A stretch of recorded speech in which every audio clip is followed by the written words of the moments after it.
নমস্কার, আশা করি সবাই ভালো আছেন। আমি ইতিপূর্বে মা শারদার জীবনী সম্পর্কে আলোচনা করছিলাম। আমি সকলের মা এই বইটি থেকে তা 2 পর্ব করার পরে আমি আজ 3য় পর্ব করতে চলেছি। আপনারা শুনবেন, আশা করি ভালো লাগবে। কামারপুকুরে একাকী থাকাকালীন পড়াশোনা করার চেষ্টা করতেন মা। মানে সারদা মা যখন কামারপুকুরে ছিলেন তখন তিনি পড়াশুনো করার জন্যে চেষ্টা করছিলেন।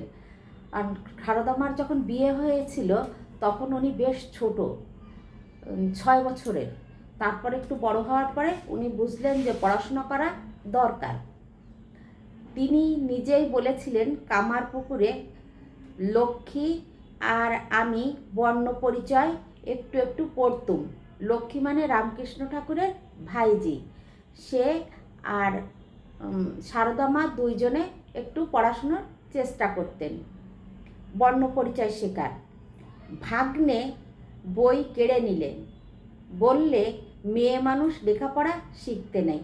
দেখেন, মেয়ে মানুষ কবে থেকে অবহেলিত, যবে থেকে মানে পড়াশুনোর কথায় আসতো তখন থেকেই মেয়ে মানুষকে পড়ানোর কোনো যুক্তি আমাদের সমাজ দেখতো না।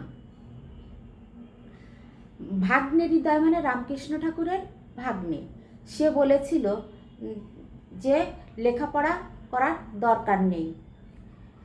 বই সারদা মার হাত থেকে কেড়ে নিয়েছিল, কিন্তু মেয়ে মানুষের লেখাপড়া শিখতে নেই, এই ছিল হৃদয়ের কথা, মানে রামকৃষ্ণ ঠাকুরের ভাগ্নের কথা। শেষে কি নাটক নভেল পড়বে? চিন্তা করেন কি বিষয়, যে প্রথমে বর্ণ পরিচয় যদি শিখে ফেলে তারপরে কি সে নাটক নভেল পড়বে? লক্ষ্মী তার বই ছাড়লে না, মানে লক্ষ্মী মানে ওই যে মেয়েটা, মানে রামকৃষ্ণ ঠাকুরের ভাইজি, সে বই ছাড়লো না, আর বই ওই হৃদয় কেড়ে নিতে পারেনি। ঝিয়ারি মানুষ কি না জোর করে রাখলে, মানে ঝিয়ারি বলতে বোঝাচ্ছে যে ওই বাড়ির মেয়ে লক্ষ্মী। আমি আবার গোপনে আর একখানি 1 আনা দিয়ে বই কিনে আনালুম। সারদা মা আর একটা বই কিনে আনলেন। লক্ষ্মী গিয়ে পাঠশালায় পড়ে আসতো, মানে ওই বাড়ির মেয়ে পড়তে পারবে কিন্তু বউ পড়তে পারবে না, বিষয়টা এমনই ছিল। সে এসে আবার আমায় পড়াতো, মানে লক্ষ্মী পাঠশালায় যেয়ে পড়ে আসতো, এসে সারদা মাকে পড়াতো। ভালো করে শেখা হয় দক্ষিণেশ্বরে। ঠাকুর তখন চিকিৎসার জন্য শ্যামপুকুরে, মানে রামকৃষ্ণ ঠাকুর তখন শ্যামপুকুরে একাটি আছি, মানে একাটি বলতে কি বোঝাতে চাইছেন, যে সারদা মা তখন একা থাকতেন শ্বশুরবাড়িতে। ভব মুখুজ্জেদের একটি মেয়ে আসতো নাইতে, সে মধ্যে মধ্যে অনেকক্ষণ আমার কাছে থাকতো, মানে সারদা মার একা একা ভালো লাগতো না, একটা মেয়ে গ্রাম থেকে আসতো, এসে সারদা মার কাছে থাকতো। সে রোজ নাইবার জন্য পাট দিত ও নিত। আমি তাকে শাক পাতা বাগান হতে যা আমার এখানে দিত তাই খুব করে দিতাম, মানে ওই মেয়েটা শাক পাতা তুলে এনে সারদা মাকে দিত, আর তার থেকে বেশিরভাগটা সারদা মা ওই মেয়েটাকে দিয়ে দিতেন। পরবর্তীকালে মা রামায়ণ ইত্যাদি গ্রন্থ বেশ পড়তে পারতেন, মানে সারদা মার নিজের চেষ্টায় এখন রামায়ণও পড়তে পারেন, অন্যান্য গ্রন্থাদিও পড়তে পারেন, কিন্তু লিখতে পারতেন না, কারণ যেহেতু উনি পাঠশালায় যাননি সেহেতু উনি লিখতে পারতেন না, ওই মুখে মুখে পড়া শিখে সবই পড়তে পারেন। মার এই বিদ্যা অনুরাগ চিরকালে ছিল, মা লেখাপড়াকে খুব পছন্দ করতেন। নিবেদিতার স্কুলের উদ্বোধন করেছিলেন মা 1898 নভেম্বরে। বলেছিলেন, আমি আশীর্বাদ করছি যেন এই বিদ্যালয়ের উপর জগন্মাতার আশীর্বাদ বর্ষিত হয় এবং এখান থেকে শিক্ষাপ্রাপ্ত মেয়েরা যেন আদর্শ বালিকা হয়ে গড়ে ওঠে। সারদা মাকে নিয়ে গেছিলেন নিবেদিতা নামে একটা স্কুল উদ্বোধন করার জন্য, এবং সারদা মা যে সেখানে আশীর্বাদ করছিলেন যে ওই স্কুলের মেয়েরা যেন শিক্ষিত হয়ে ওঠে এবং ভালো শিক্ষা পায় এবং আদর্শ বালিকা হয়। এই স্কুলের ছাত্রীদের প্রতি মার বিশেষ স্নেহ দৃষ্টি ছিল। মানে উনি উদ্বোধন করছেন এবং মেয়েরা লেখাপড়া করছে বলে উনি ওই স্কুলের প্রতি ওনার একটা মমতা আলাদাই ছিল। যারা পড়াশুনো করতেন সেই সব মেয়েদের মা বিশেষ প্রশংসা করতেন। মানে সারদা মা নিজেই পড়াশুনো খুব পছন্দ করতেন, আর যার জন্য যেসব মেয়েরা পড়াশুনো করতো সারদা মা তাদের খুব পছন্দ করতেন।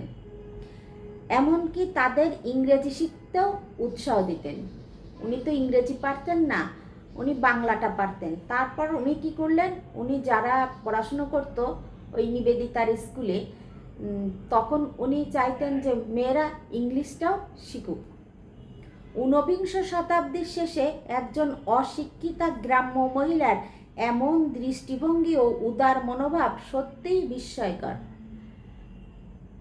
সেই যে অনেক প্রাচীনকালে যে মা সারদার এই যে জীবনের ভাবধারা, এটা অনেক আশ্চর্যজনক যে উনি নিজেই পড়াশুনোকে পছন্দ করেন, মেয়েদের জন্য আশীর্বাদ করেন যেন তারা আরও ভালোভাবে পড়াশুনো করে আদর্শ মানুষ হয়।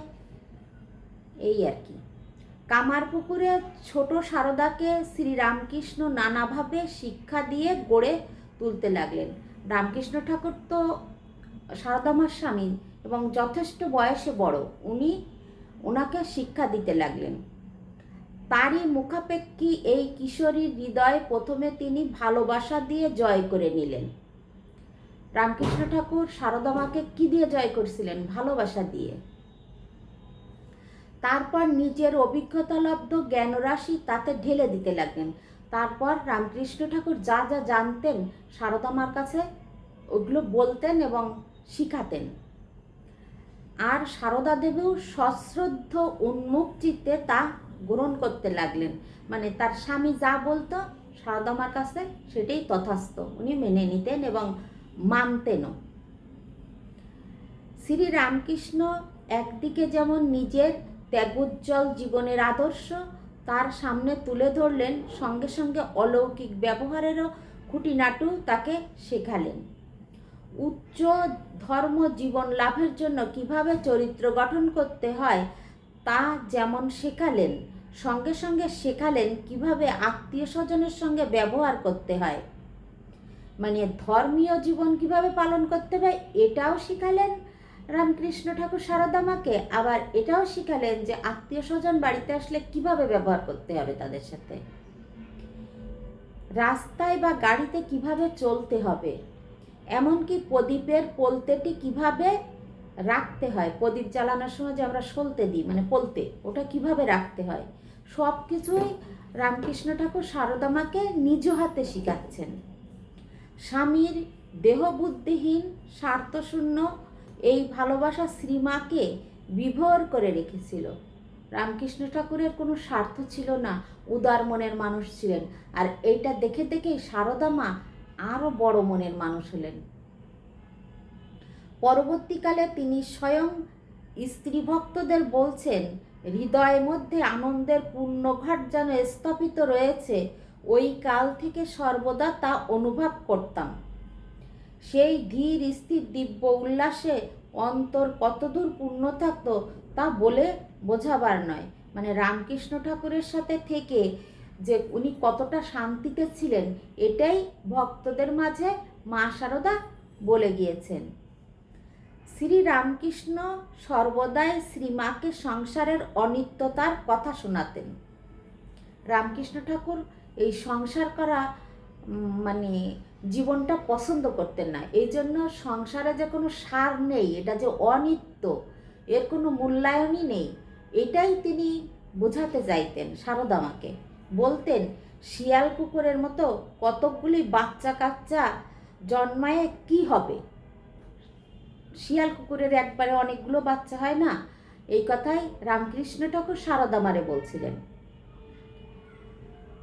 শ্রী মার অনেক ছেলে মেয়ে ছিল, মানে সারদা মার অনেক বাচ্চা কাচ্চা ছিল। তাদের কয়েকটি মারাও যায়। আগের কালের দিনে এখন যেমন একটা বাচ্চা হলে সেটাকে যত্ন করে রাখায়, বাঁচায়, তাকে উচ্চশিক্ষিত করে, আর অনেক আগে অনেক মারই 18টা 13টা 12টা এরকম সন্তান হতো। আর সবগুলো বাঁচতও না, কিছু বাঁচত কিছু মরতো, এভাবেই চলতো। সকলের বড় দিদি বলে মা যেমন তাদের কোলে কাকে করেছেন, তেমনি তাদের মৃত্যু শোকও তিনি যথেষ্ট ভোগ করেছেন। সারদা মা সবার থেকে ভাই বোনদের মধ্যে বড় ছিল, এবং থাকার পরে কি হলো, যে ছোট ছোট ভাই বোনগুলোরে কোলে পিঠে করে বড় করলো, আদর করলো, কিন্তু তারা যখন মারা যেত তখন উনি খুব কষ্ট পেতেন। এটাই স্বাভাবিক, এখনো হয়। তাই শ্রী রামকৃষ্ণ বলতেন, তোমারও তো অনেক ঘাটাঘাটি হয়েছে, মানে তুমিও তো তোমার ভাই বোন মারা গেছে, আদর করে বড় করছো, দেখো তো কত দুঃখ কষ্ট, হাঙ্গামের দরকার কি?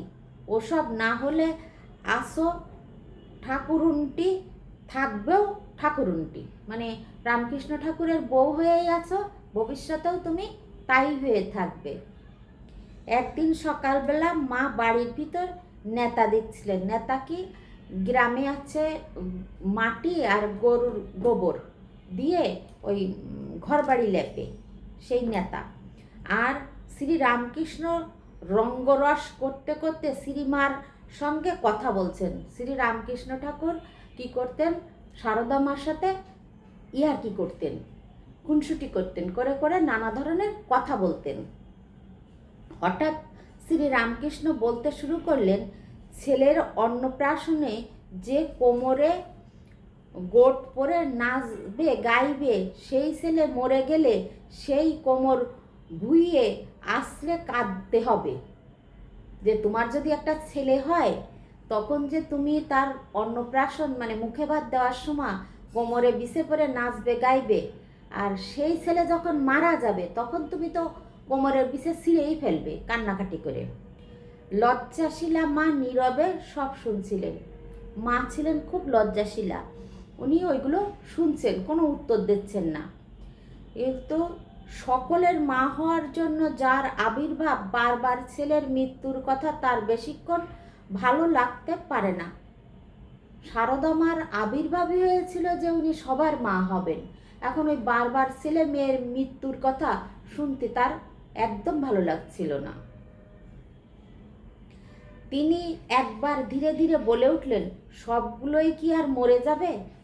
সারদা মা অনেক সহ্য করছেন, শুনছেন। এবার একসময় উনি বলেই বসলেন, তাহলে কি সবাই কি একসাথেই মরে যাবে? রামকৃষ্ণকে এই প্রশ্ন করলেন।